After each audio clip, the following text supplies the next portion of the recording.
Assalamu alaikum wa rahmatullah. A woman's guardian, her wali. This is the last topic on this section or the segment of the series, which looks at just before you're getting married, what you should look for in a spouse and the like. And here it speaks, I guess, about one of the most important aspects as it pertains to the permission to marry a girl. Right, the wali is the door between you and marriage. What does that mean? It means that, as is in the hadith of the Messenger of Allah sallallahu alaihi wasallam, that marriage is invalid. Right?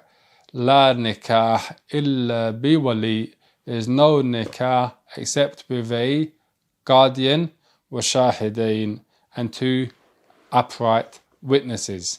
Okay, which means that when it comes to getting married, the man has to seek the blessings of her father, right? Her father has to give her away. The father gives away his daughter, right?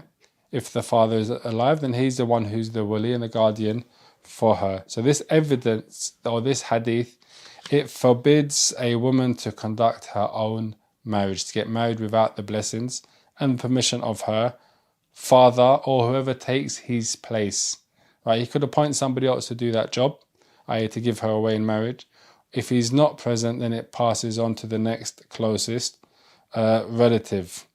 Okay, so it's impermissible to do it, and the marriage is also invalid for the person who does so.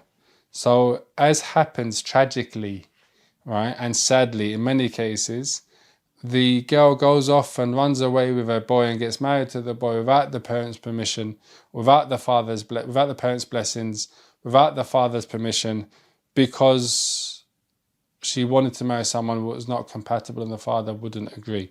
And the father's not to be bullied into marrying his daughter off to somebody who's not compatible to him, just as, and this is important, he's not allowed to force her to marry someone who's not compatible with her.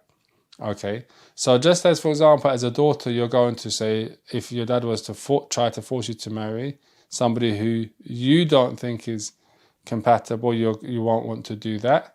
Likewise as well, if your father says that this person isn't compatible and he gives his reasons, then it's not for, and you got married, that marriage would be considered invalid. There's another narration of this hadith, or another wording of this hadith, which is in Imam Ahmad's.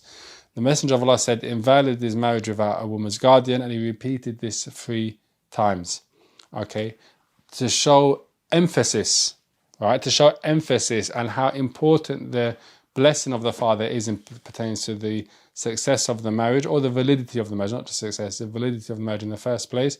The Messenger of Allah repeated that 3 times and said there's no marriage without the wali, without the guardian.